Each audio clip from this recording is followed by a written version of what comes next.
panel intitulado Competencias y habilidades requeridas en el futuro del servidor público judicial, que será disertado por el doctor Héctor Carreón Perea, maestra Luisa Isabel Morales Reynoso y doctor Alejandro Edgar Rosales Estrada, a quien recibimos con un fuerte aplauso.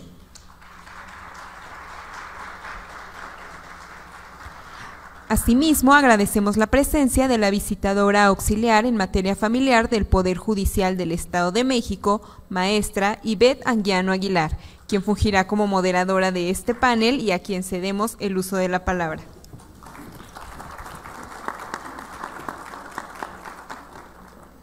Muy buenos días a todos, muchísimas gracias, sean bienvenidos a este recinto de la Escuela Judicial. Para mí es un placer y un honor que me permitan esta mañana acompañarlos como moderadora en este panel denominado Competencias y habilidades requeridas en el futuro del servidor judicial. Actividad que forma parte de los trabajos de este Congreso Internacional de Educación Judicial 2023. Agradezco al doctor Jaime López Reyes que nos haya abierto la oportunidad de presentar este panel. Esta mañana nos acompañan, como ya bien nos dijeron, el doctor Héctor Carreón Perea, la maestra Luisa Isabel Morales Reynoso y el doctor Alejandro Edgar Rosales Estrada, para quien pido un caluroso aplauso.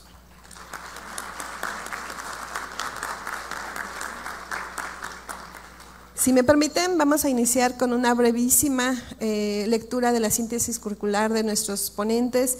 Después de ellos daremos un espacio de intervención y al final podemos hacer preguntas detonadoras. Si ustedes me lo permiten, traerán tarjetitas que nos las harán llegar. En ese sentido, bueno, el doctor Héctor Carreón Perea es licenciado en Derecho por la Universidad La Salle, maestro en Derecho Penal por el Instituto Nacional de Ciencias Penales INACIPE, doctor en Derecho con mención honorífica por la máxima casa de estudios Universidad Nacional Autónoma de México. Fue becario de la Academia Internacional Principios Nuremberg en Alemania para realizar estudios sobre Derecho Penal Internacional. De igual manera, cursó estudios de Derecho Internacional Público y Destrezas de Litigación en la Universidad Complutense de Madrid, España, y en el Centro de Estudio de Justicia de las Américas en Chile. Es profesor a nivel posgrado en la Facultad de Derecho de la Universidad La Salle, Ciudad de México, la Universidad Panamericana, Campus Guadalajara, la Libre de Derecho y el INACIPE. Fue profesor investigador de tiempo completo y consejero académico. Asimismo, ha participado como ponente y docente en cursos, congresos y seminarios organizados por instituciones como la Universidad Alama Tababay de Irán, en el Centro de Estudios Sociojurídico Latinoamericanos de Colombia, en el Centro de Estudios Jurídicos del Ministerio de Justicia del Gobierno de España, la Organización Internacional Latinoamericana y en la Escuela Nacional de Formación y Perfeccionamiento de Magistrados de Brasil. En el ámbito de la Procuración de Justicia, se ha desempeñado como director de atención a quejas e inspección de derechos humanos, fiscal coordinador titular del eje de capacitación de la Unidad para la implementación del Sistema Procesal Penal Acusatorio y director general de proyectos especiales en la entonces Procuraduría General de la República. Fue secretario técnico de la Coalición Mexicana por la Corte Penal Internacional y consultor en el programa Enfoque de Derechos Humanos de la agencia USAID del Gobierno de Estados Unidos. Autor del libro Los criterios de oportunidad en el proceso penal, teoría y práctica, y coautor del libro Ley Nacional de Ejecución Penal anotada y concordada, así como coordinador de las obras de derechos indígenas y acceso a la justicia penal y estudios contemporáneos sobre ciencias penales. En diciembre de 2018 fue designado por el Congreso de la Ciudad de México como comisionado integrante de la Comisión Técnica de Transición hacia la Fiscalía de Justicia de la Ciudad de México. Es miembro de la Asociación Internacional de Fiscales y de la Asociación Latinoamericana de Derecho Penal y Criminología, así como cofundador del Instituto de Estudios Proceso Penal Acusatorio, INEPA. Muchas gracias. Lo dejamos en uso de la palabra. Muchas gracias, estimada maestra Ivette Anguiano Aguilar, por la generosa presentación, y también agradecerle a quienes nos acompañan el día de hoy para poder disertar algunas opiniones y algunos puntos de vista acerca de la educación judicial y cómo se vincula directamente con algunos aspectos relevantes que tienen que ver o que están involucrados con las capacidades, las habilidades y por supuesto las competencias. También quiero agradecerle a nuestro querido presidente, el señor magistrado Sodi, por la invitación y también por haber generado estas iniciativas tan importantes que están reuniendo pues a las nuevas generaciones de alumnas y alumnos, nuevas y nuevos operadores jurídicos que se van a encargar de liderar estos espacios de no solo procuración, sino también de administración de justicia. Quiero compartirles que les traje una breve presentación que la haré pública también para que ustedes puedan acceder directamente a ella. Y esta presentación se va a vincular con 4 aspectos fundamentales que tienen que ver con la educación judicial y particularmente cómo las competencias y habilidades que tienen que ser requeridas en el futuro de las personas servidoras públicas en el ámbito de la judicatura pueden incidir particularmente en la protección de aquellas personas que requieran una atención prioritaria y por supuesto cómo se pueden involucrar a través de determinadas competencias y habilidades, no necesariamente técnicas, sino habilidades interpersonales que pueden brindar una mejor atención y asistencia jurídica en algunos aspectos que involucran particularmente a personas en situación de vulnerabilidad. Como lo dice la presentación, las competencias y habilidades requeridas en el futuro del servidor público judicial tienen que estar vinculadas con las políticas institucionales y por supuesto las políticas que se están planteando particularmente en el ámbito internacional. Seguramente muchas y muchos de ustedes han escuchado hablar de que la Organización de las Naciones Unidas ha comenzado desde hace un par de años o muchos años, ha comenzado a implementar una agenda sobre los objetivos de desarrollo sostenible. Y esa agenda de los objetivos de desarrollo sostenible o Agenda 2030 tiene como propósito que los estados-nación y particularmente las instituciones de diversa índole, no únicamente de procuración y de administración de justicia, vayan incorporando también una lógica integral en la tutela de determinados derechos que son asequibles y que son inmanentes a nuestro propio desarrollo como personas. Uno de ellos tiene que ver directamente con el objetivo número 4, que es la educación de calidad. Cuando nosotros analizamos particularmente el derecho a la educación, únicamente lo vinculamos con la formación inicial o la formación que se da en el ámbito, por ejemplo, en la primaria, en la secundaria o en la preparatoria. Y vemos que existen muchas brechas en ese sentido, incluso brechas de carácter digital, sobre todo por la, digamos, velocidad en que se están incorporando, por ejemplo, nuevas aplicaciones digitales, las propias redes sociodigitales, cómo están incorporando una nueva narrativa en el propio ámbito educativo.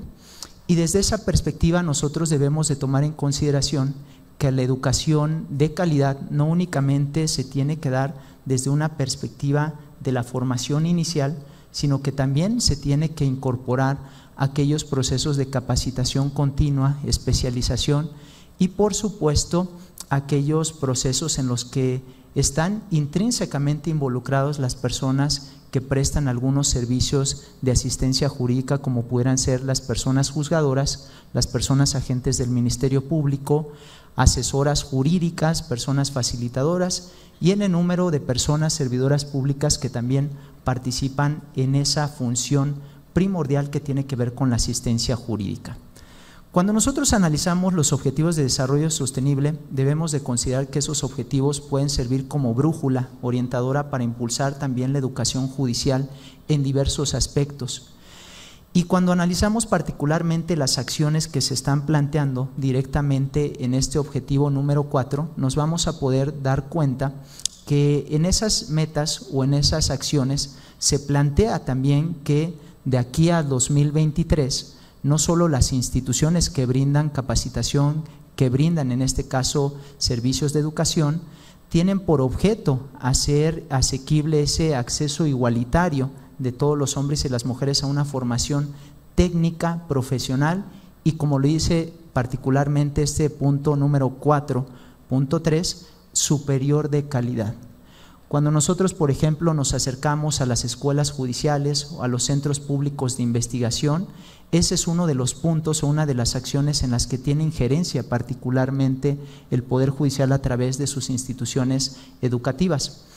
Y el punto número 4.4 también establece que se deben de aumentar considerablemente el número de jóvenes y personas adultas que tienen las competencias necesarias, en particular técnicas y profesionales. Nosotros vamos a hablar más adelante de que existen efectivamente competencias de carácter técnico, pero aunado a esas competencias de carácter técnico también hay otras competencias que son denominadas competencias o habilidades blandas o interpersonales que pueden, en este caso, darle sentido a esas competencias de carácter técnico que se aprenden o en este caso emanan directamente de la propia formación judicial.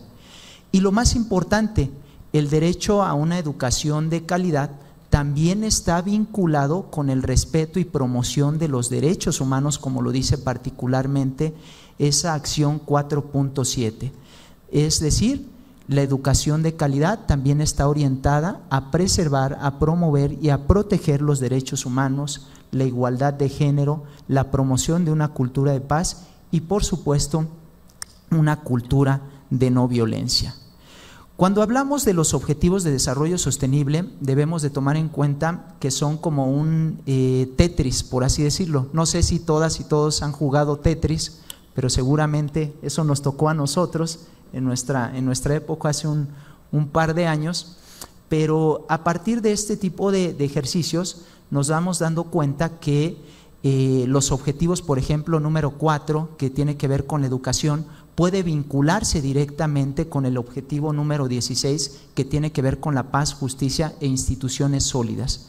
Cuando nosotros analizamos, por ejemplo, este último objetivo, el 16, se establece de manera particular que las instituciones, en particular el Estado de Derecho y Estado Democrático de Derecho, tiene que promover, no solo en el ámbito nacional, sino también en el ámbito internacional, aquella garantía de igualdad de acceso a la propia justicia. Y ya lo habíamos comentado con el propio objetivo número 4. Uno de los aspectos más importantes de la educación de calidad es promover los derechos humanos y el acceso a la asistencia jurídica, el acceso a la justicia, son dos derechos humanos importantísimos que nosotros podemos palpar en la propia lectura de la Constitución Política de los Estados Unidos Mexicanos o en los pactos internacionales de derechos civiles y políticos. Y por supuesto, algo fundamental es que aunado a esa educación de calidad, también se puede garantizar la adopción en todos los niveles de decisiones inclusivas.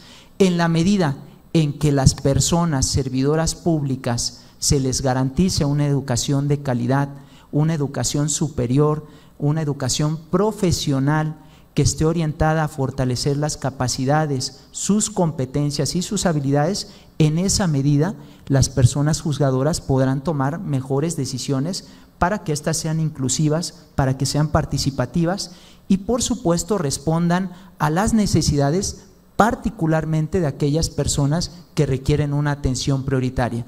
Pensemos en personas de identidad indígena, personas que tienen alguna discapacidad, personas en situación de exclusión social, en situación de migración, personas afromexicanas y bueno, en el número de circunstancias que pueden estar presentes también en esta situación. Aunado a este punto, también debemos de tomar en consideración que la propia Organización de las Naciones Unidas ha establecido diversos seguimientos a estos objetivos de desarrollo sostenible. Y en los hallazgos del informe 2023 sobre estos objetivos de desarrollo sostenible que impactan en determinados procesos judiciales, se tuvo el hallazgo o se determinó que las injusticias estructurales, las desigualdades y los desafíos emergentes en materia de derechos humanos no solo alejan el logro de las sociedades pacíficas e inclusivas cada vez más, es decir, no solo se comienzan a ampliar esas brechas de inequidad, de iniquidad y, en este caso, de acceso a la justicia, sino que también se está lacerando de manera constante la confianza y la legitimidad de las instituciones que pueden proveer esos servicios de asistencia jurídica. Y algo de que debemos de tomar en consideración es que esas circunstancias particulares de desconfianza pues muchas veces están orientadas precisamente a esa tutela judicial efectiva que muchas veces, y lo debemos de decir de manera muy clara, no se corresponde con esas capacidades, competencias y habilidades que deben de estar presentes en la función no solo de una persona juzgadora, sino de una persona, por ejemplo, agente del Ministerio Público. También un punto fundamental que tiene que ver con el objetivo 16, tiene que ver particularmente con que la población carcelaria mundial y la población, en el caso carcelaria en el Estado mexicano, sigue aumentando y no solo se generan hacinamientos, sino también una preocupación por la proporción de personas privadas de la libertad que no tienen condena.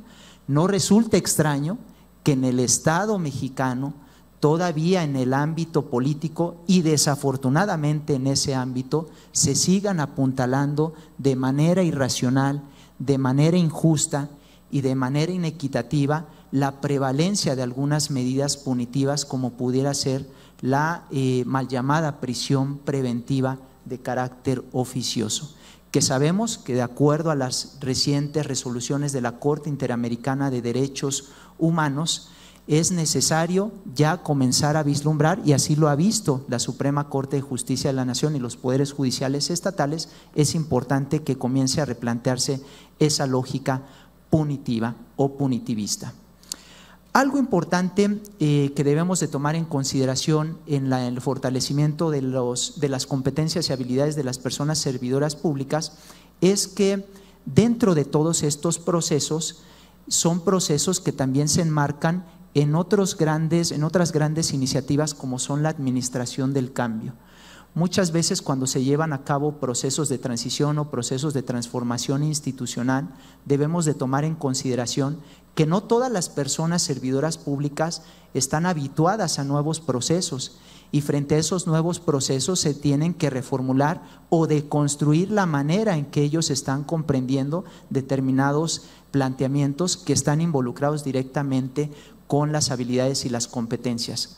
Hay un trabajo muy interesante y se los dejo de tarea si así me lo permiten, que es un artículo que se llama Liderando el Cambio, ¿por qué fracasan los esfuerzos de transformación?, que fue escrito por John P. Kutter. Y él menciona que en todo proceso de transformación debemos de respetar cada uno de los pasos que se han establecido. Uno de esos pasos tiene que ver con la capacitación y otro tiene que ver también con la profesionalización de las personas servidoras públicas. Y como lo dice de manera muy puntual, en todo proceso de cambio se pueden aprender diversas áreas de oportunidad, pero algo importante es que los casos más exitosos es que el proceso de cambio atraviesa una serie de fases que en total suelen requerir un tiempo considerable. Y una de las reflexiones que hace particularmente, y lo digo en el ámbito de la profesionalización y de la capacitación, es que estos procesos requieren tiempos, requieren pausas y requieren una retroalimentación activa y continua. Sería ilusorio pensar que una persona servidora pública en el ámbito de la procuración o de la administración de justicia se encuentra realmente capacitado en procesos, digamos, de profesionalización de un mes o de 2 meses, como actualmente lo estamos viviendo en algunas instituciones. Y eso atendiendo a las propias alarmas sociales que se van planteando en el ámbito institucional.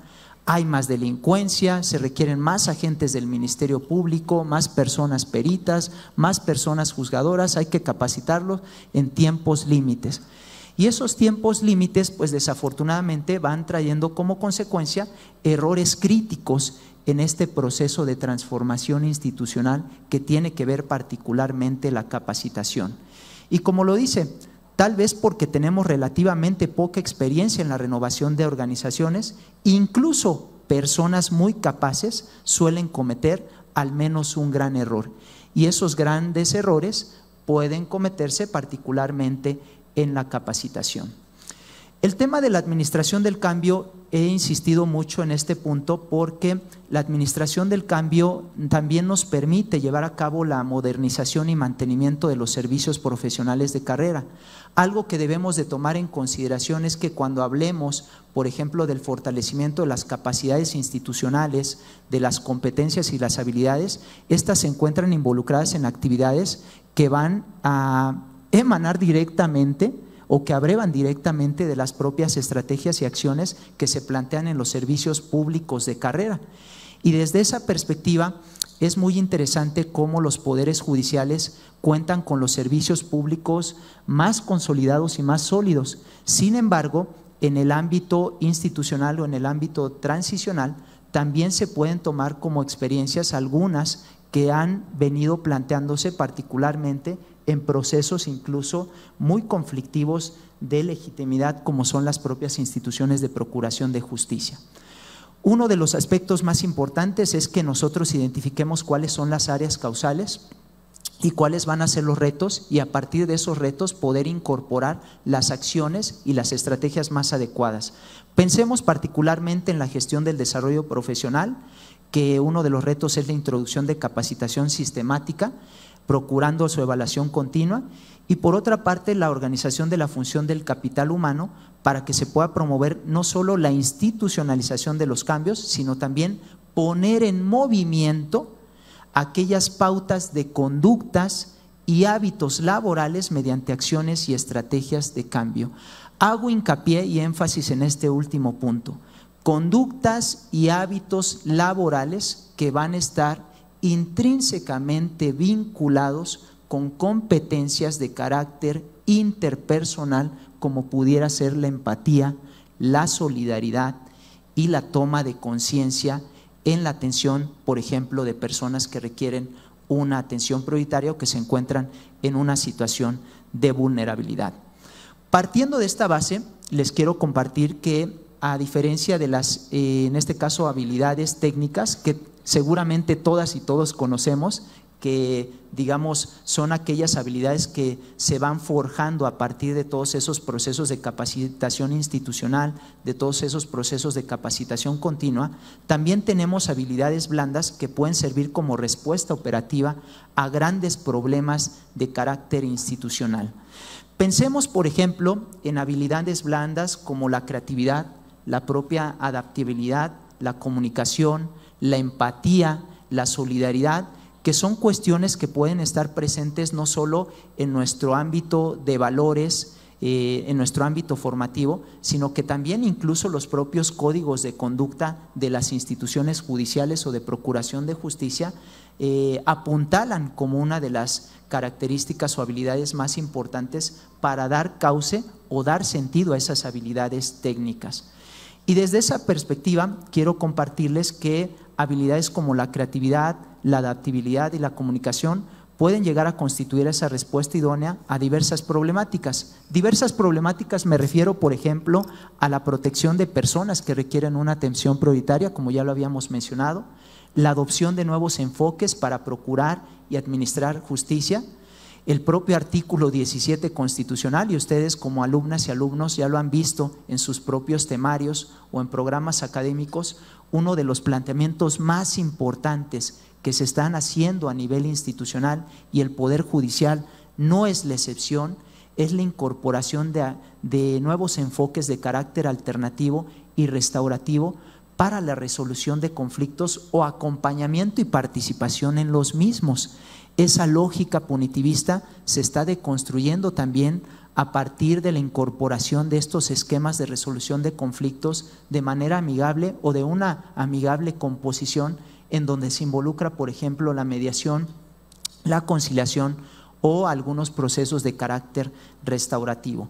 Y por supuesto la interdependencia con otros sistemas normativos. Hago hincapié en este último punto porque el Poder Judicial del Estado de México ha sido uno de los principales pioneros de estos aspectos, y recientemente se han adoptado algunos criterios muy importantes para que se pueda garantizar que al menos en el ámbito de la jurisdicción estatal se puedan, en este caso, tutelar aquellos derechos que se plantean en el propio artículo 2 constitucional.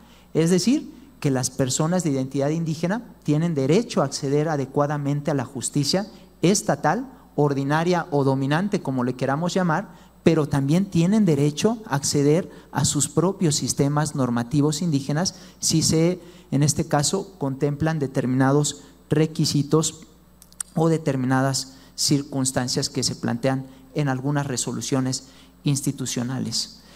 Aquí quiero comentar también que algo importante que debemos de tomar en consideración en todo este marco de, digamos, de fortalecimiento de las habilidades y de fortalecimiento de las capacidades es que todo proceso de capacitación también tiene que medirse, tiene que evaluarse y tiene que supervisarse. Y de esa misma manera, el clima organizacional, el clima social y laboral son cuestiones que también nos permiten medir cuáles son o pueden servir como termómetro para entender cuál es la calidad de los servicios y de qué manera esas habilidades de carácter interpersonal pueden o no confluir de manera perniciosa o de manera positiva en la tutela de determinados derechos de personas que requieren una atención prioritaria. Y recientemente, en el año 2021, por ejemplo, en el Poder Judicial del Estado de México, se comenzó a implementar una encuesta de clima social laboral, que es muy difícil que se implementen estas encuestas de clima social laboral, porque muchas veces las instituciones pues sienten que se están autocriticando o autoevaluando, autogestionando su propia evaluación, y sobre todo porque se brinda la oportunidad a las personas, en este caso servidoras públicas, a que puedan emitir una opinión lo más objetiva posible e imparcial acerca de las propias condiciones en las que están trabajando o las condiciones que ellos están brindando de acuerdo a sus propias necesidades económicas, estructurales y propiamente institucionales. Entonces, una buena práctica que yo siempre he tratado de apuntalar en las instituciones de procuración y de administración de justicia es que se incorporen de manera adecuada estas encuestas de clima y cultura organizacional, porque a partir de esas encuestas de cultura y clima organizacional, además de que se pueden identificar procesos autoorganizativos, por no llamarle procesos de corrupción o de otra índole, también se pueden identificar de manera adecuada cuáles pueden ser esos retos en el fortalecimiento de las capacidades, habilidades y competencias institucionales, sobre todo cuando hablamos de algunas variables que tienen que ver con el servicio o la atención al público por parte de las personas servidoras públicas.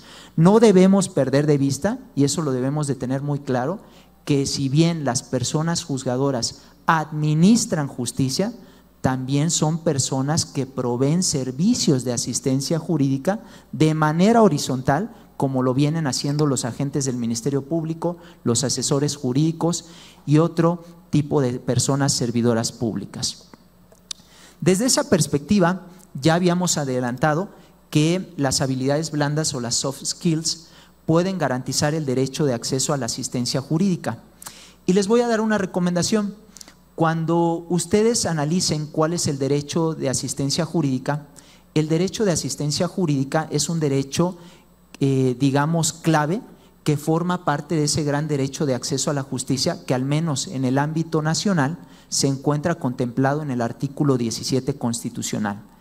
Desde esa perspectiva, la Organización de las Naciones Unidas, a través de sus principios y directrices sobre el acceso a la asistencia jurídica, particularmente en los sistemas de justicia penal, nos dice lo siguiente: esta comprende el asesoramiento jurídico, la asistencia y representación letrada de las personas detenidas, arrestadas o privadas de la libertad, sospechosas o acusadas o inculpadas de un delito, y también de las víctimas y los testigos en el proceso de justicia penal prestados de manera gratuita a quienes carecen insisto, de medios suficientes o cuando el interés de la justicia así lo exige.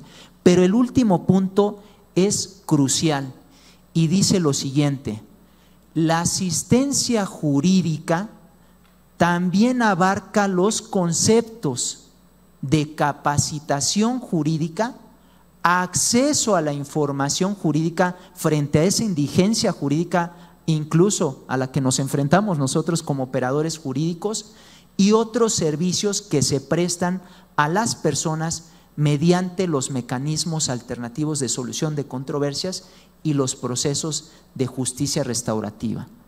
El derecho de acceso a la asistencia jurídica o el derecho de acceso a la justicia necesariamente tiene que involucrar esos procesos de capacitación jurídica para que en esa medida se pueda garantizar un mejor acceso a esa información jurídica y se presten de manera adecuada algunos servicios mucho más creativos que esa lógica punitiva, como pueden ser los mecanismos alternativos de solución de controversias. Y como lo dicen algunos autores, algunos periodistas, como es el caso de Gabriel Elkey, al igual que en muchos otros sectores diversos al público, debemos considerar que el pensamiento conceptual y estratégico, la creatividad de la que ya hemos venido planteando, la resolución de problemas, la empatía, el optimismo, la ética, la inteligencia emocional y el criterio son las capacidades, competencias, atributos, habilidades orientados al futuro que las máquinas no podrán reproducir con el mismo nivel y agilidad que los seres humanos cualificados. Claro, la inteligencia artificial y todos estos mecanismos inmersivos para podernos capacitar, claro que pueden ayudar a que esas capacidades interpersonales puedan fortalecerse, pero nunca, o al menos todavía en nuestra realidad, al menos todavía no han sido suplidas por la inteligencia artificial. Quizá en algún cuento de, de alguna situación en particular, pues se podrá argumentar de manera particular que pues efectivamente la inteligencia artificial vendrá a suplir estas circunstancias.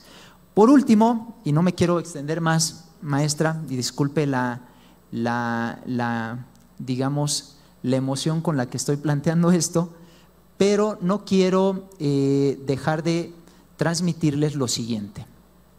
Una vez que analizamos que uno de los canales de comunicación más importantes son las habilidades blandas o estas soft skills para poder garantizar de mejor manera el acceso a la justicia, una de las reflexiones que hacemos es que no solo se requieren habilidades y competencias técnicas en las resoluciones de los conflictos. Ponemos un caso en particular. Durante el proceso penal, una persona de identidad indígena fue, en este caso, investigada por el delito de fraude, recibió una muy mala defensa o asistencia jurídica.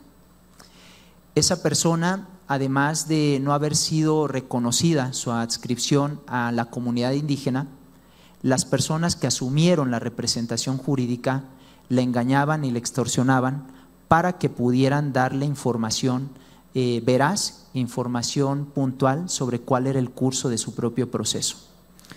Desde esta perspectiva, después de una deficiente asistencia técnica, la persona fue sentenciada a 4 años de prisión por haber cometido ese delito y adicionalmente se le impusieron sanciones pecuniarias de multa y de reparación del daño. Y aquí viene lo interesante.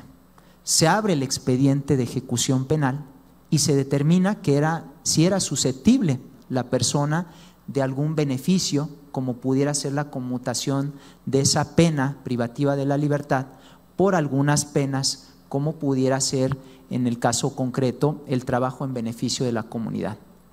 Sin embargo, al no haber pagado de manera puntual esas penas pecuniarias que se le fijaron de manera particular por la autoridad jurisdiccional, el juez de ejecución penal ordenó su aprehensión y adicionalmente la suspensión del expediente.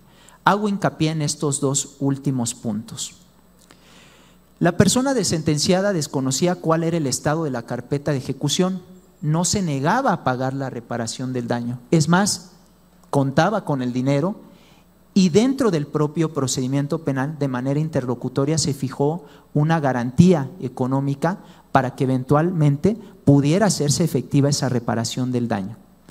Simplemente requería saber cuáles eran las obligaciones que tenía para poder cumplirlas. Sin embargo, la autoridad jurisdiccional, de manera quizá irracional, de manera quizá injusta, no permitió el acceso a la carpeta, pues le pedía que primero llevara a cabo el pago de la reparación del daño. Y de manera lógica, él se preguntaba y le preguntaba a sus asesores jurídicos, y me estoy asumiendo como su asesor jurídico, pues que cómo iba a pagar si no sabía cuál era el monto de la reparación. La autoridad jurisdiccional, cuando se hizo la solicitud de manera directa, de manera formal, dijo que únicamente iba a contestar por única ocasión y que él tenía que pagar la cantidad y que esa era bronca de la persona, en este caso sentenciada, enterarse cuánto ascendía el monto de la reparación, cuando la autoridad jurisdiccional pues tiene la posibilidad de poder, en este caso, actualizar esos montos y bajo esa lógica de tutela judicial efectiva se pueda identificar de manera adecuada cuáles pueden ser esos compromisos a los que se están, en este caso, comprometiendo. Y por otra parte, como persona de identidad indígena podía ser beneficiaria del apoyo para la liberación que otorga el Instituto Nacional de los Pueblos Indígenas. Termino con este último punto. Las personas juzgadoras, claro que tenían conocimiento y tienen las competencias y habilidades técnicas suficientes para entender e interpretar la Ley Nacional de Ejecución Penal. Claro que tienen las competencias suficientes y necesarias para interpretar la legislación penal sustantiva, pero desafortunadamente no se han fortalecido esas competencias interpersonales, como es la empatía, como es la creatividad, para hacer asequible ese acceso a la justicia de una manera distinta. Y eso es lo que debemos también de fortalecer en el ámbito institucional, que esos principios de solidaridad, de empatía, de creatividad se fortalezcan y estén presentes en cada una de nuestras actuaciones. Les agradezco mucho su atención y disculpen que me haya empleado más en la exposición. Muchas gracias. Muchas gracias.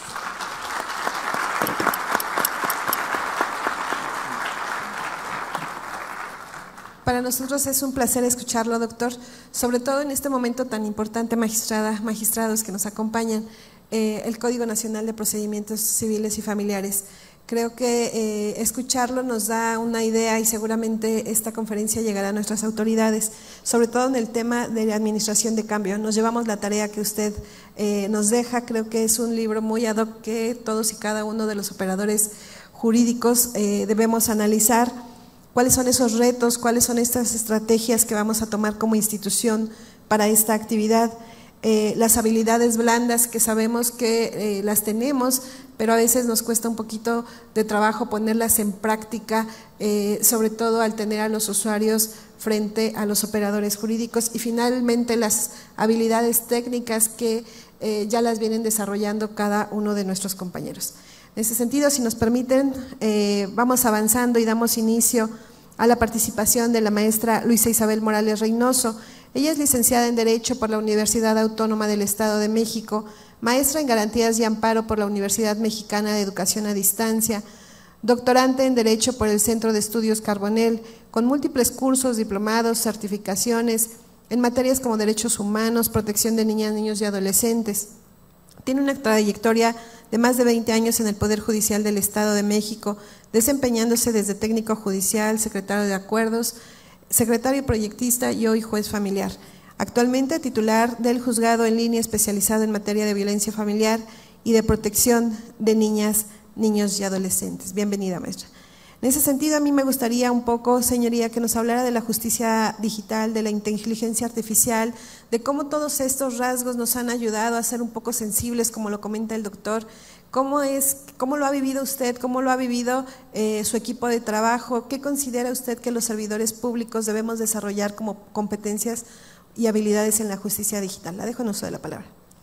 Muchas gracias a todos ustedes. Bueno, pues debo confesarles que cuando me llamaron y me invitaron, me dijeron que iba a hablar de las competencias y habilidades que tiene que tener todo servidor público en el futuro. Y la verdad es que a la persona que me llamó, y está aquí, le dije, ¿segura que quieres que vaya yo? Porque no sé si les va a gustar lo que yo voy a decir. ¿Y a qué voy con esto? Bueno, yo creo que, bueno, y no lo creo, no lo investigué, obviamente, habilidades y competencias es una palabra que está muy relacionada, pero es diferente. Cuando hablamos de habilidades, hablamos de talento, del talento que tiene cada persona. Les voy a ser muy honesta, si ustedes me dicen que yo dibuje algo, pues yo les voy a dibujar una bolita con palitos, ¿sí? Pero si le piden a mi hija de 12 años que dibuje una persona, ella hace un bosquejo perfecto. Con bolitas y palitos empieza y termina haciendo algo impresionante, ¿no? Tiene 12 años, yo desde ahorita puedo ver que tiene un talento nato para el dibujo, que le he estado fomentando desde hace 5 años con clases, y pues ahorita dibuja que da miedo, ¿no? Y sé que va a estudiar alguna cuestión de arquitectura o diseño gráfico, etcétera, ¿no? Esa es una habilidad. ¿Qué es la competencia?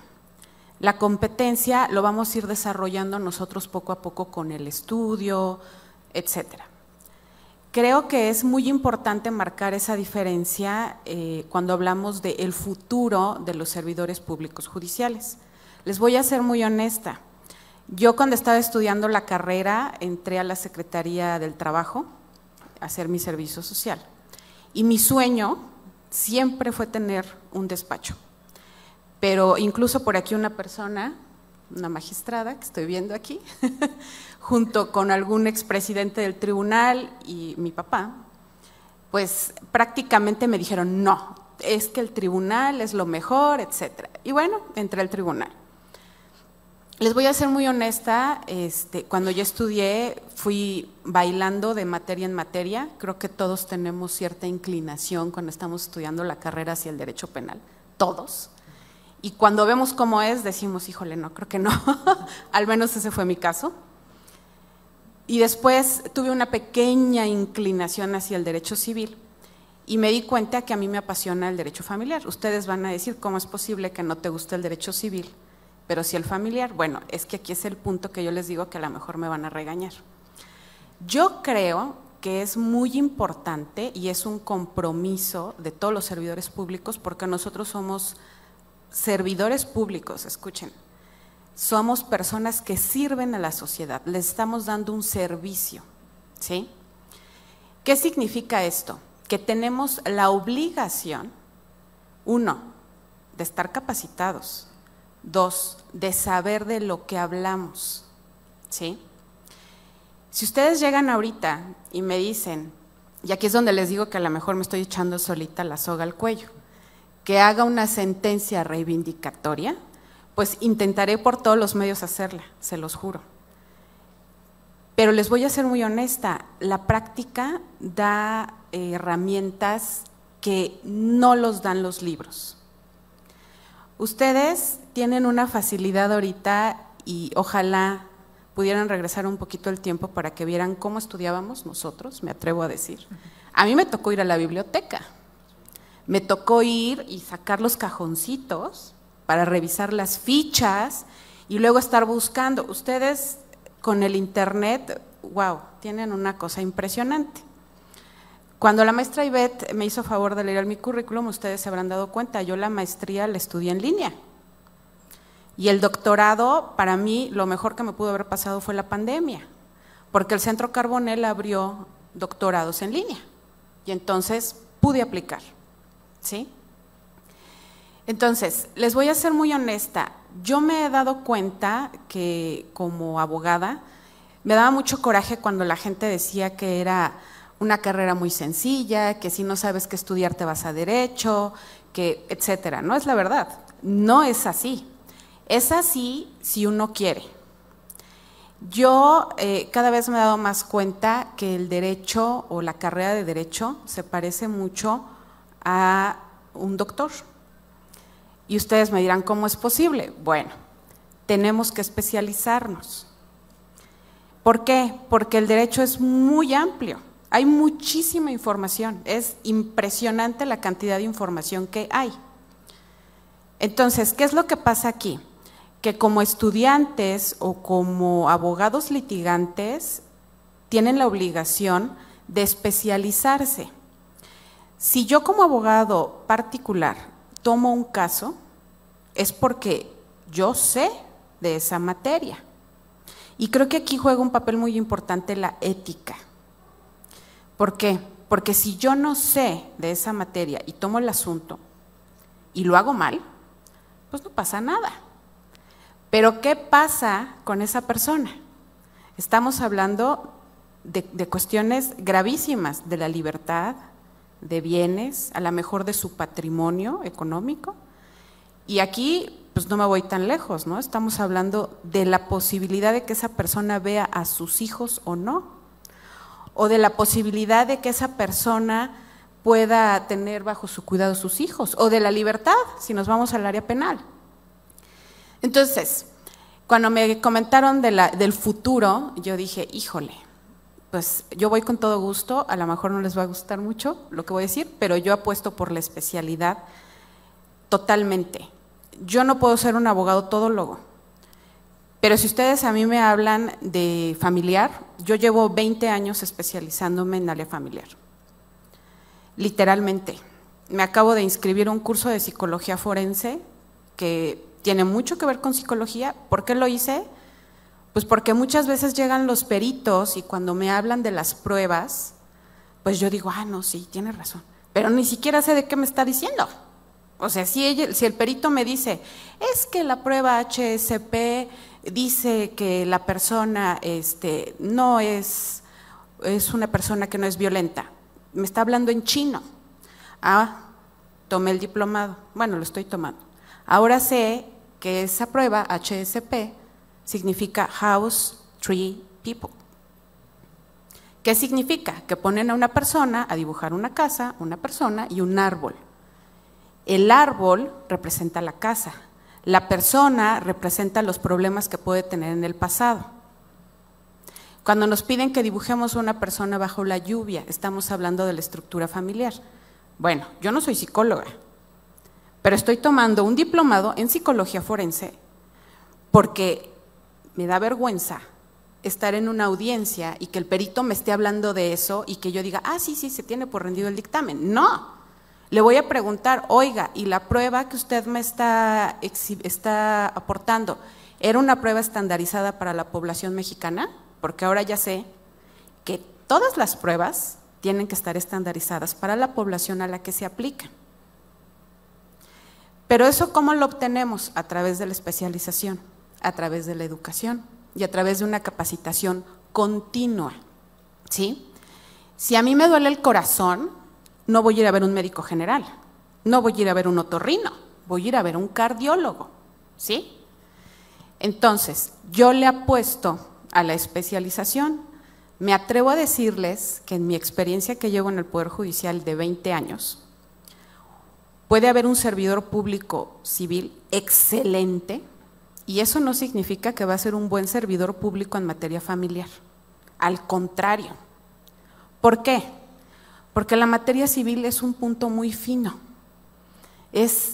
requiere de conocimientos muy técnicos en ciertas áreas. Pero ¿qué pasa con el derecho familiar? El derecho familiar es el mar entero, ¿sí? Yo he revisado sentencias de Canadá, de Estados Unidos, de Italia, de España, de Alemania. Y eso a lo mejor en materia civil es un poquito más complicado que lo hagan porque es una materia muy técnica.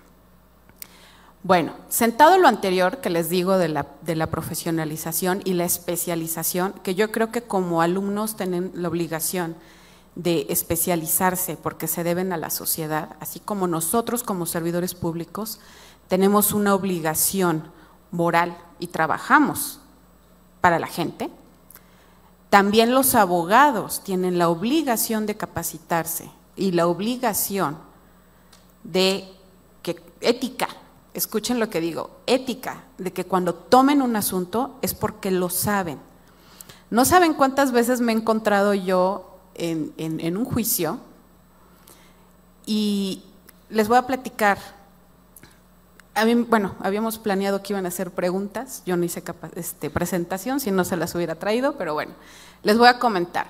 Cuando yo llegué al juzgado familiar en línea, estamos hablando de hace ya algunos años, el Estado de México fue pionero en la justicia en línea en toda la República Mexicana. Bueno, ustedes tienen la obligación de saber cómo funcionan esos juzgados. Yo les voy a ser muy honesta, a mí me gusta la tecnología, ¿sí? Entonces, cuando me mandaron a ese juzgado, me explicaron cómo funcionaba, cómo se podía notificar, cómo se podía hacer esto y, híjole, pues yo me moví como pez en el agua. Y de repente empezamos a tener mucho trabajo porque estaba poquito y después empezó a incrementarse. Y empezaron a llegar las quejas de Contraloría.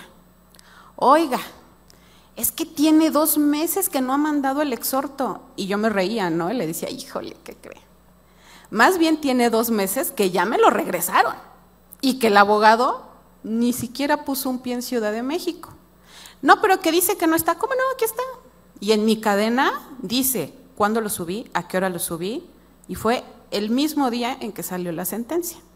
Se le explicó al abogado que tenía que ir, no lo hizo porque no lo sabe revisar. ¿Qué pasa aquí? Como abogados también tenemos que estar actualizados, no solamente en lo que nos dice la ley, en los criterios de la Suprema Corte de Justicia de la Nación, en la Corte Interamericana, no. Tenemos que saber de tecnología. ¿Por qué? Porque ese es el futuro del servidor público. ¿Sí?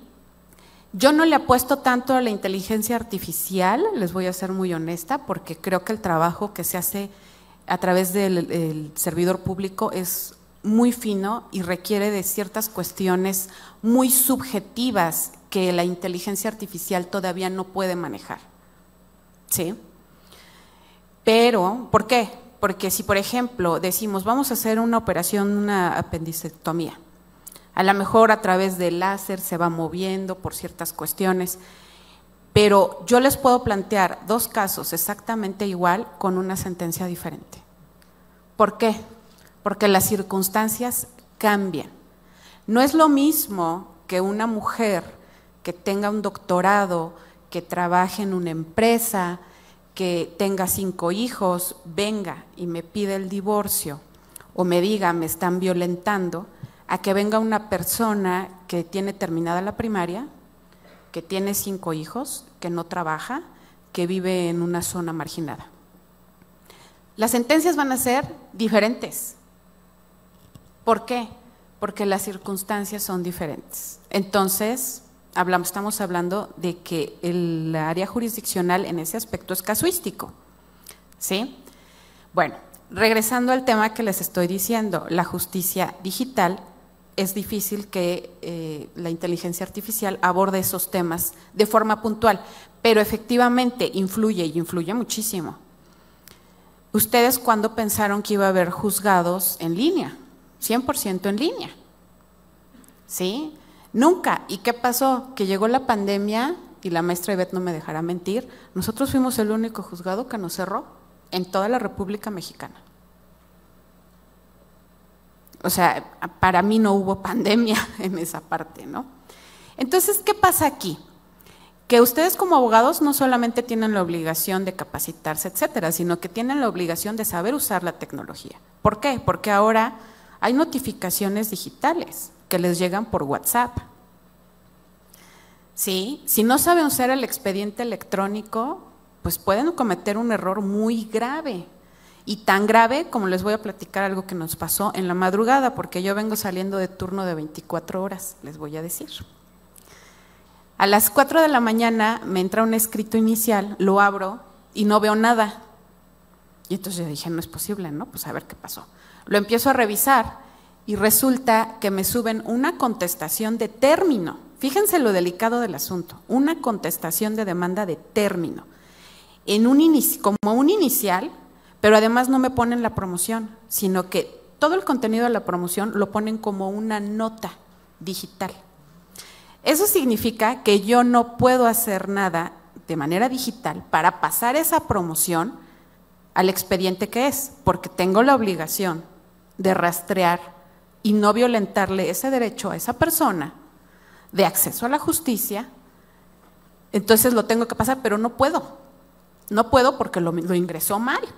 Entonces a las 4 de la mañana le tuvimos que hablar a la abogada, que yo creo que se molestó bastante cuando recibió la llamada, y yo le dije, pues lo siento, los abogados saben que este juzgado es de 24 por 48 horas, y yo siempre se los he dicho, en todas las capacitaciones que les he dado, les he dicho, aguas, porque así les hablamos a las 3, 4, 5 de la mañana. Y yo, híjole, si en este juzgado tenemos la especialidad, es que somos muy tercos. Entonces, no me contestan una vez, cada 20 minutos vamos a poner la alarma y les vamos a estar llamando hasta que me conteste. ¿Por qué? Porque yo tengo la obligación de darle la garantía a esa persona de que se equivocó, de poder hacerlo, ¿sí? O sea, de pasarlo al otro expediente. No lo puedo hacer digitalmente, pero sí le puedo hablar y decirle, a ver, abra su expediente, vamos a hacerlo así, ingréselo de esta forma. Si se le vence el plazo ya con todo eso, pues bueno, ya no está en nuestras manos. Pero sí es importante que sepan prender la computadora, que tomen capacitaciones y que sepan el área tecnológica. ¿Por qué? Porque si ustedes leen el Código Nacional, hacia eso vamos. Vamos hacia la justicia digital completa y totalmente. ¿Qué significa? En Canadá se siguieron. Déjenme les cuento, en Canadá se siguieron. Se dieron cuenta en pandemia que funcionaba tanto esta cuestión tecnológica que se siguieron bajo ese tenor. Es muy raro que reciban ya cuestiones físicas. Entonces, bueno, hasta aquí queda mi intervención. Muchísimas gracias.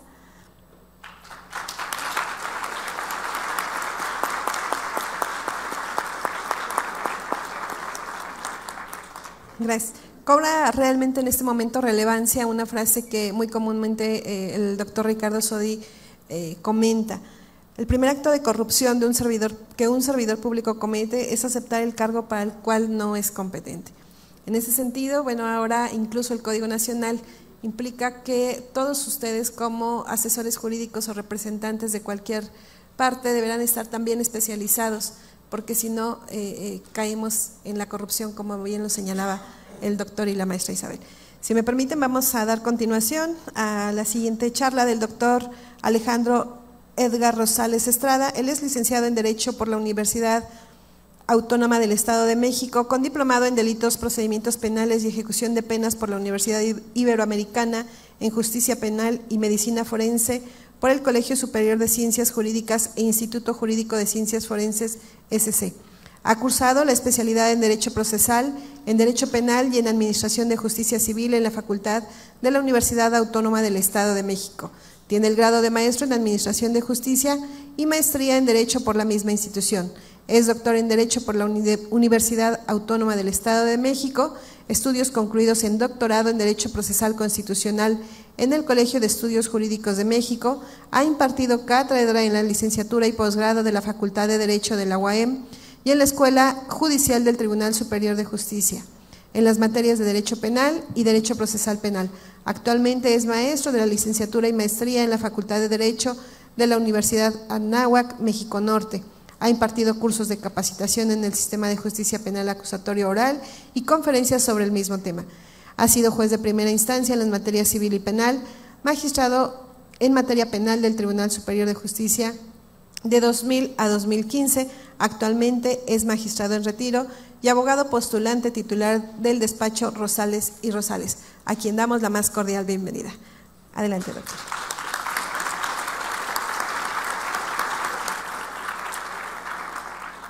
Muchas gracias. Muy buenas tardes tengan todos ustedes.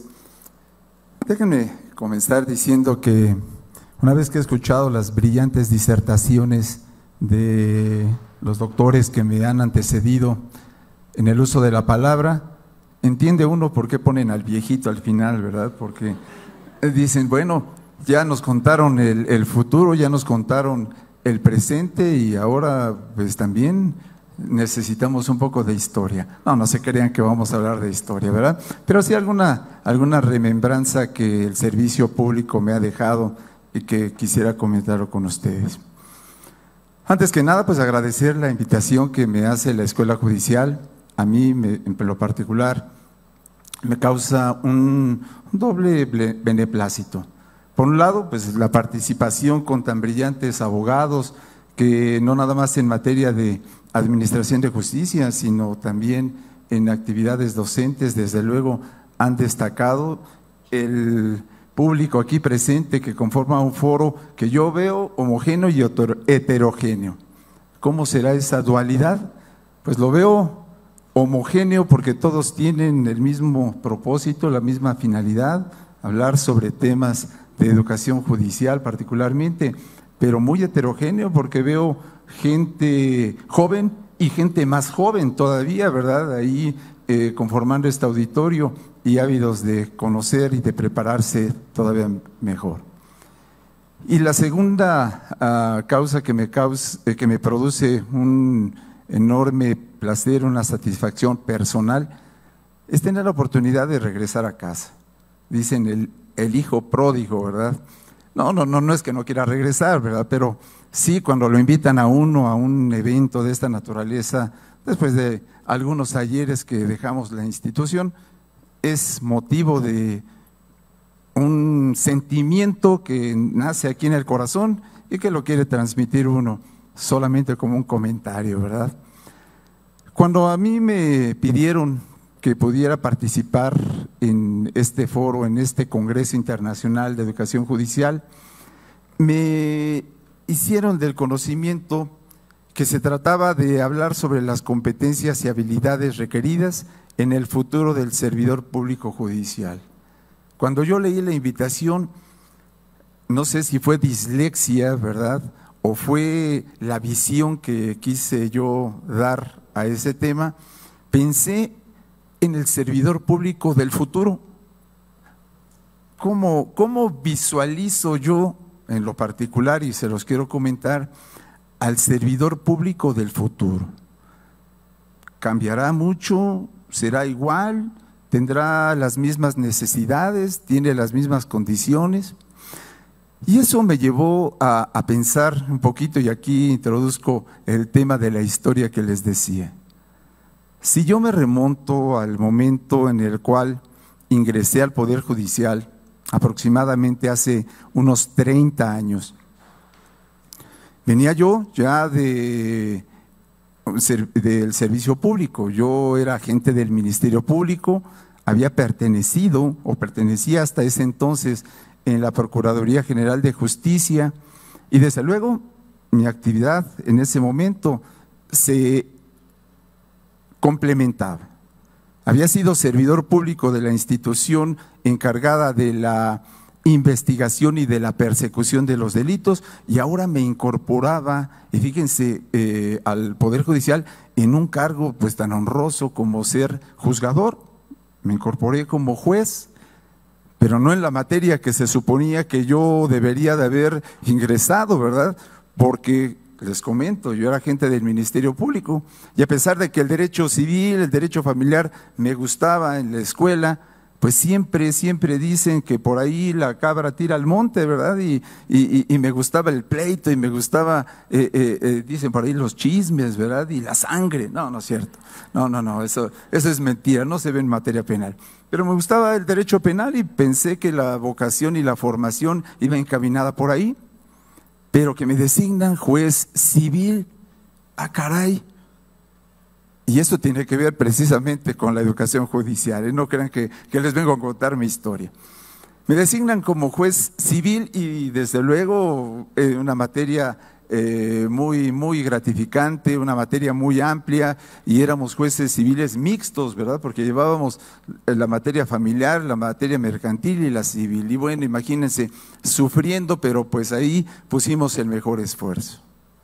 Y mi primer cuestionamiento era, bueno, ¿y por qué si yo tenía una trayectoria como agente del Ministerio Público y anteriormente algunas actividades y preparación y formación en materia penal, por qué me habían designado como juez civil? Y no me quedé con las ganas de preguntarlo, ¿no? No lo pregunté antes porque a lo mejor no me designaban, lo pregunté después como ya en algún comentario con el entonces director del Instituto de Formación y Especialización Judicial. Me acerqué a él y le dije, oiga, magistrado, ¿y por qué me designaron a mí juez civil? Y me dijo, mira, en primer lugar no te conocíamos, porque normalmente la selección del personal y sobre todo los ascensos para ser juzgadores, pues provenían de la gente que tenía ya una carrera, ¿verdad? Que venían de abajo, venían de las fuerzas inferiores, y entonces pues como que yo no era ni repatriado, no era ni oriundo, pues no sé si me tuve que nacionalizar, bueno, con todos los temas ahora de la actualidad, pero me dijo, lo que pasa es que en tus exámenes saliste muy similar en una y en otra de las materias. Yo pensé positivamente y dije, no, pues entonces me fue muy bien en las dos. No quisiera pensar que me fue mal en las dos y pues a donde había la oportunidad. Pero eso me hizo ahora reflexionar cómo son los procesos de selección de los servidores públicos de una institución tan importante como es el Poder Judicial. Hablaba la maestra Luisa Reynoso que no puede uno ser todólogo, pero pareciera ser, y por eso quiero hacer la reflexión de hace 30 años que me incorporé al Poder Judicial, que sí se buscaba que fuera uno todólogo, porque me tocó hacer examen de selección, concurso de oposición. Híjole, si se los cuento no lo van a creer.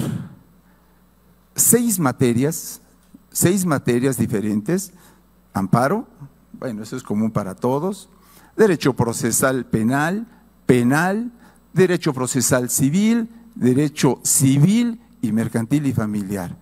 Y de 100 preguntas que venía cada uno de los exámenes, tenía uno que contestar 600 o 700 preguntas sobre derecho. Y bueno, ahí por eso les digo, no sé qué tal fue, cómo me fue, a lo mejor bien y mal, no sé, yo quiero pensar que bien. Pero me hizo pensar entonces en que en realidad los procesos de selección eran los adecuados, eran los correctos, se elegía el perfil adecuado para cada una de las materias. Bueno, desde luego que también me encontré con una visión diferente, una visión distinta. El servicio público es similar en todas las instituciones, bien lo decían, viene uno a servir a la ciudadanía, es dar cumplimiento a la función que por mandato constitucional y legal se le otorga a los órganos del Estado, y nosotros como titulares o como partícipes de esa institución tenemos esa obligación. Y entonces, ¿cuál es la diferencia? ¿Cuál es la distinción en eso? Claro, la función, en una tienes que investigar y perseguir, en otra tienes que impartir justicia, tienes que ejercer la función jurisdiccional, esa función que como necesidad que ha surgido de la sociedad y que le ha encomendado al Estado para que a través de sus órganos nos dé la posibilidad de solucionar los conflictos y las controversias que se nos plantean. En materia civil, en materia familiar, en materia penal, en todas las materias. Siempre habrá problemas, siempre habrá conflictos en la sociedad cuando alguien quebranta las reglas de conducta que se deben de observar. Muy bien, entonces, si esa es la finalidad y ese es el objetivo, mi primera reflexión sería, ¿la función ha cambiado? Se ha modificado desde hace 30 años, y me voy un poco más, porque, bueno, cuando yo ingresé compañeros tan distinguidos como algunos magistrados, magistradas que están aquí presentes, que hablábamos hace un ratito de que eran de generaciones distintas, no que sean malas o mejores, sino eran distintas, eran diferentes, teníamos una formación y una visión diversa. Y esa visión que a mí me tocó vivir, que me tocó desarrollar la función que se me encomendó, tenía ese propósito.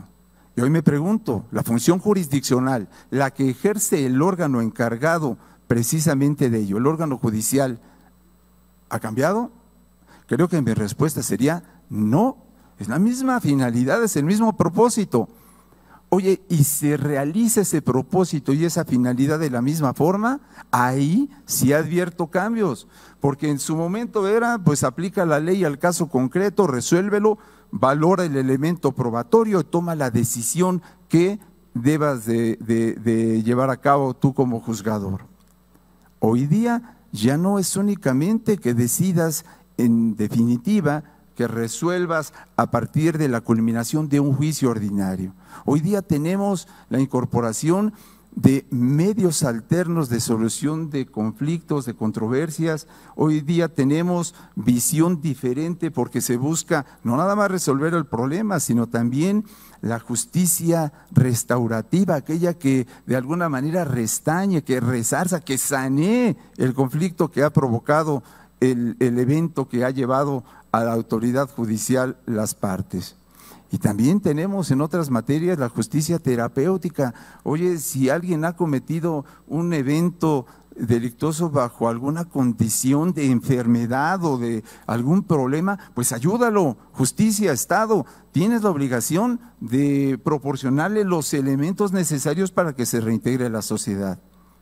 Pero la función sigue siendo la misma, función jurisdiccional, y todos quienes en algún momento pertenecimos o pertenecen en la actualidad al órgano judicial tienen como propósito esencial y fundamental la función jurisdiccional. La forma de ejercerse es la que ha cambiado, pero también debe de evolucionar la formación de quienes se encargan de llevarlo a cabo. En ese sentido, entonces, mi primera reflexión fue: el propósito, la finalidad es la misma. Ahora, ¿quiénes se encargan de realizarla? Y fíjense que no nada más me refiero a quienes tuvimos o tienen el honroso encargo de ser los juzgadores, no nada más a los jueces. No podemos olvidar, no podemos hacer a un lado a todos los servidores públicos, que si bien no son los que resuelven y deciden, coadyuvan de una manera fundamental, esencial. A veces decía uno, ¿verdad? Bueno, no importa que no tengas juez en el juzgado. Pero no vaya a faltar el secretario. Se cae el juzgado, pero a pedazos. El juez podría faltar, pero el secretario no. Y los técnicos y todo el personal que apoya y que desde luego a partir de la base más esencial y fundamental son quienes consolidan el ejercicio de la función jurisdiccional. Y qué decir también de quienes desde la trinchera en la cual les toca bregar en esta actividad, apoyan con su actividad de naturaleza administrativa, porque son el soporte, porque el órgano jurisdiccional y sus titulares no podrían con toda la carga que tienen, ¿verdad? A veces tenía uno que resolver los problemas de que, oiga, se acabó el jabón y el juzgado huele mal y las escobas ya no barren, ya nada más es puro polvo. Pues bueno, sí, lo pedimos a recursos materiales, al administrativo, ¿verdad? Que eran oficinas muy pequeñas, formadas por 2 o 3 personas. ¿Qué decir del capital humano, verdad? De recursos humanos, no me dejarán mentir. Vamos a hablar con el licenciado Orozco para que nos solucione todo el problema de cubrir las vacantes y todo lo más. Bueno, pues era la persona, y después el licenciado Patón y bueno, toda la gente que puede apellidarse Pérez, Gómez, González o lo que sea, pero que ha transitado por las instituciones y que coadyuvan de manera importante. Pero lo que también creo que no ha cambiado es otro de los objetivos que se tienen a nivel institucional. ¿Quién lo va a hacer? ¿Quién va a realizar todas estas funciones y actividades de las que estamos hablando? ¿Quién? Pues el servidor público. ¿Y a quién vamos a buscar entonces? ¿A quién buscaban hace 50 años? ¿A quién buscaban hace 30? ¿A quiénes buscan hace 20? ¿A quiénes buscan hoy? ¿A quiénes buscarán al futuro? Pues yo pienso que al buen servidor público.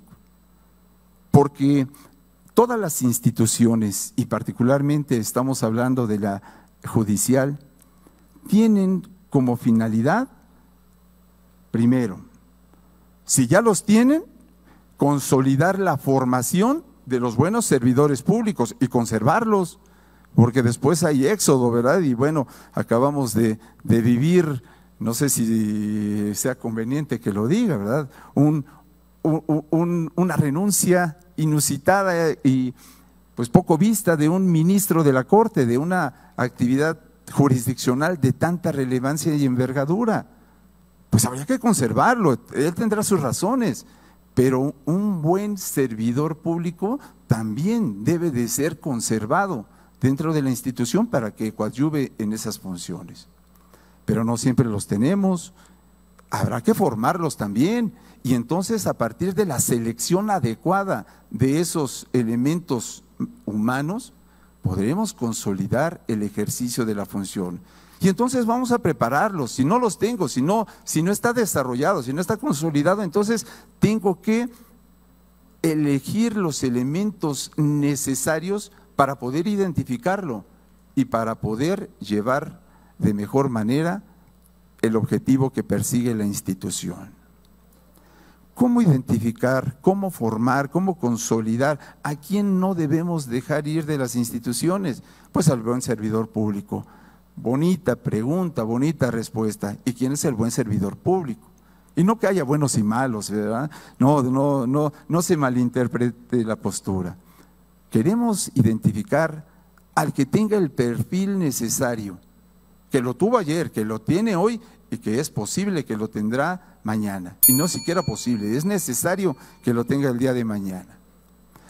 ¿Cuál será el buen servidor público? Yo creo que es aquel en el ejercicio de su función va a transmitir, va a consolidar el resultado que persigue la función jurisdiccional. Es el que coadyuva a resolver la problemática social, es el que le da atención al público, el que lo orienta, es el que llega el usuario y de pronto le preguntas, doctor, oiga, ¿y de cuánto es la reparación del daño? No lo sé, pues chécalo en tu expediente electrónico, para eso lo tienes.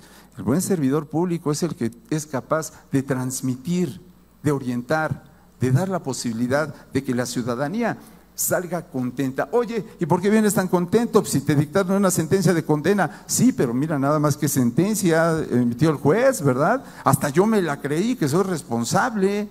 Bueno, pues así es, porque la gente, la ciudadanía, lo que estamos ávidos es del buen servidor público, de aquel que nos atienda y si nos da solución a nuestros problemas, pues doblemente satisfactorio. Pero ¿cómo identificarlo? Decía yo.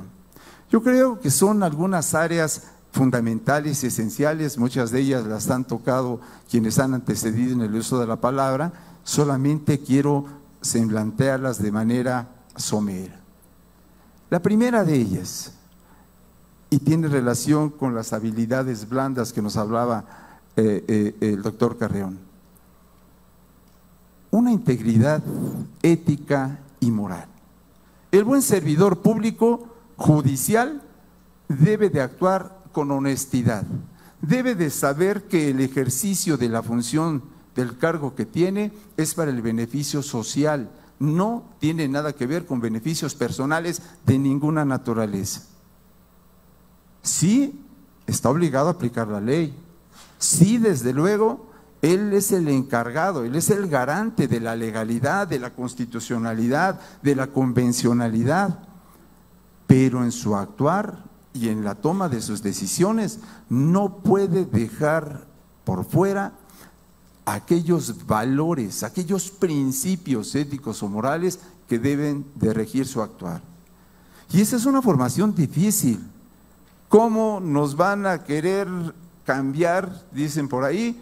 Pues después de 15, 20, 30 años, bueno, 15 no, ¿verdad? Porque sería atentar contra el derecho a los menores, a no, bueno, ya nos metemos en problemas de trata y todo lo demás. No, aquellas personas que se acercan para integrarse al servicio público, desde luego que tienen que tener una formación personal que los identifique y que solidifique su intervención en el servicio público. Y eso es lo difícil, ¿cómo cambiarlos? ¿Cómo integrar esos valores? Oye, es que tú en el desarrollo de tu actividad profesional, en el servicio de la administración de justicia, en el ejercicio de esa función jurisdiccional, tienes que actuar de manera recta. Tú tienes que actuar de manera imparcial, debes de ser objetivo, debes de tener fortaleza, debes de tener templanza porque vas a sufrir los avatares de la función y mira, no vas a quedar muchas veces bien parado, eres como el cuetero, debes de entenderlo. Si tú resuelves de una u otra forma, alguien se va a quedar inconforme, pero debes de tener esa templanza para asimilar que estás realizando tu función. Debes hoy día de incorporar todas esas perspectivas que a través de la determinación, a través de la identificación de los grupos vulnerables, hoy son motivo de respeto irrestricto a los derechos fundamentales. Es un niño, es una niña, es un adolescente y trátalo como tal. Es género. Y a veces confundimos, género femenino, no, sí, ese es uno de los géneros, pero cuando hablamos de perspectiva de género, bueno, pues tenemos que hacer mención de todas las situaciones que hoy día son reales, que son objetivas. Acabamos de enterarnos de una noticia lamentable, ¿verdad?, en la cual, independientemente de cómo haya sucedido, pues bueno, se tiene que respetar incluso la propia denominación. ¿Cómo te vamos a nombrar? ¿Cómo te vamos a designar? Y son cuestiones que debe de incorporar y que podemos o no estar conformes o podemos estar o no de acuerdo con ello, pero el respeto irrestricto a todas las perspectivas que protegen a los grupos vulnerables y hacen inviolables sus derechos fundamentales debe de ser un elemento esencial y fundamental. Y es una integridad ética la que va a permitir que ese servidor público, ese buen servidor público judicial tenga la posibilidad de hacerlo de la manera correcta. Muchas gracias, doctor. Le agradecemos su participación.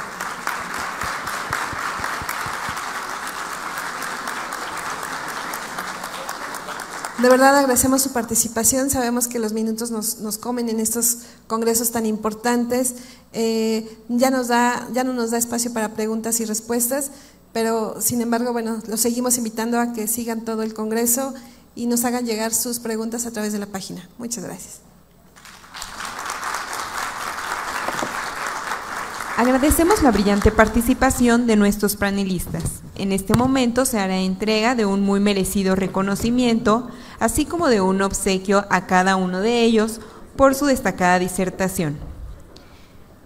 Recibe un reconocimiento el doctor Héctor Carreón Perea.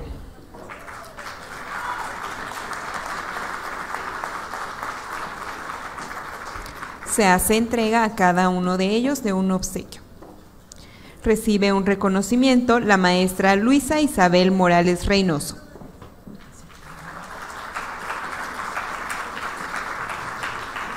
Recibe un reconocimiento y un obsequio el doctor Alejandro Edgar Rosales Estrada.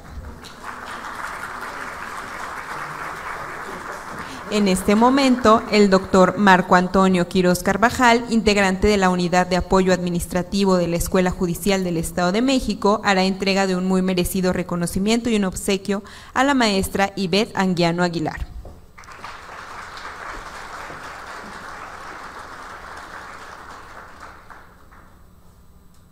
En este momento se llevará a cabo una toma de fotografía.